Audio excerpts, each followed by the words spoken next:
Welcome to In the Chair. From my chair to your chair. I'm not in my usual chair in the bush at my home office, but it's a mobile chair, and of course it's symbolic. I have a few random thoughts I want to share with you. First of all, while you're in that chair, it's often expected of you to be the one most optimistic in the room, the one that's given the situation that you're facing the most thought, the one who can lead the team to solutions of seemingly insurmountable challenges, and and you're under huge pressure in that sacred chair of yours. But I think some of you are natural optimists. If you're like me, you're not a natural optimist. I mean, we just all built differently. I have to work very hard to remain optimistic, and I always have needed to do that. And if you've been a natural optimist as a leader, that's wonderful. It's a talent you have, you're blessed with it. But I think that the challenges that are closing in on us as leaders, the economic challenges, the power challenges in terms of electricity in our country, the political challenges and instability everywhere, the VUCA world we talk of, just maybe you also need to start proactively working on being optimistic. You need to find ways to get yourself in that optimistic, positive space every day. And I'm challenging you to find your formula and your way to do that, be it praying hard in the mornings, be it reading positive material, exercising, be it meditating, be it whatever it is, reviewing your vision and mission.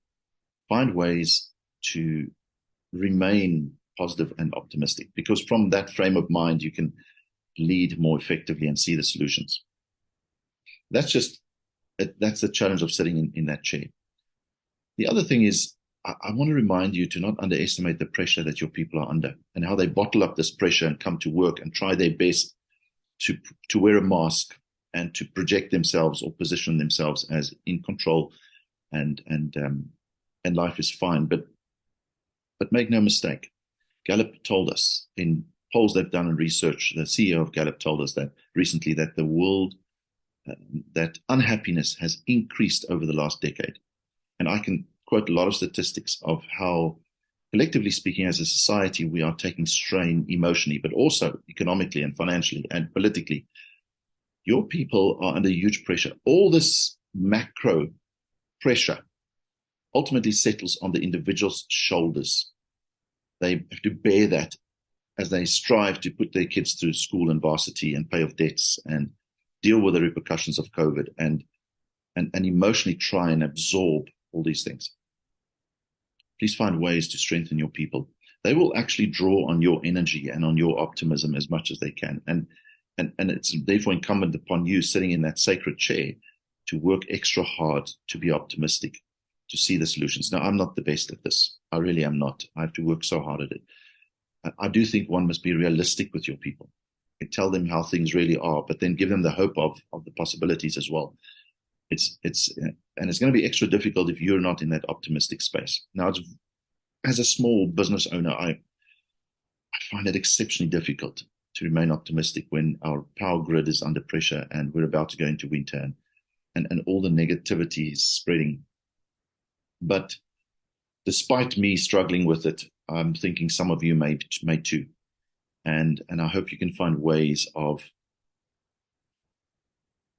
climbing out of that dark hole for those feelings you experience and realize that you have additional responsibility as a leader to project authentic optimism while dealing with the real issues and not ignoring them and being a blind optimist. Don't do that.